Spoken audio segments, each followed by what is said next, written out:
বাংলায় কথা বলতে গিয়ে আমরা অনেক সময় বলে থাকি, আমি তাকে দিয়ে রান্না করাই, আমি তোমাকে দিয়ে রান্না করাবো, অথবা আমি তাকে দিয়ে রান্না করিয়েছিলাম। এই 3 ধরনের বাক্য তৈরি করার ক্ষেত্রে আমরা কিভাবে সেন্টেন্সের মধ্যে মেক এবং মেইড ইউজ করব সেটা শিখব আজকের ভিডিওতে। হ্যালো এভরিওয়ান, আসসালামু আলাইকুম। আজকের ভিডিওতে আমরা শিখব কাউকে দিয়ে কিছু করাই বা করাবো অথবা করিয়েছিলাম এই ধরনের বাক্যগুলো ইংরেজিতে কিভাবে তৈরি করতে হয়।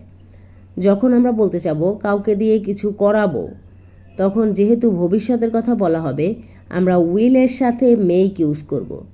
যেমন ধরুন, আমি তোমাকে দিয়ে রান্না করাবো, I will make you cook, I will make you cook. আবার এই সেন্টেন্সটিকে যদি প্রেজেন্ট টেন্সে তৈরি করতে চাই, আমি তোমাকে দিয়ে রান্না করাই, এখানে শুধুমাত্র মেক ইউজ করে সেন্টেন্সটি তৈরি করতে পারি, আই মেক ইউ কুক। আবার এই কথাটিকে যদি আমরা পাস্টে বলতে চাই, যেমন ধরুন আমি তোমাকে দিয়ে রান্না করিয়েছিলাম, তাহলে এখানে মেকের পরিবর্তে মেকের পাস্ট টেন্স মেড ব্যবহার করব। আমি তোমাকে দিয়ে রান্না করিয়েছিলাম, I made you cook, I made you cook.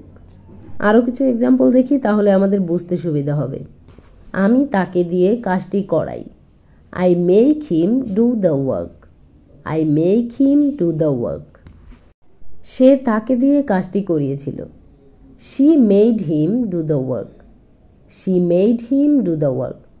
সে তাকে দিয়ে কাজটা করাবে, she will make him do the work, she will make him do the work.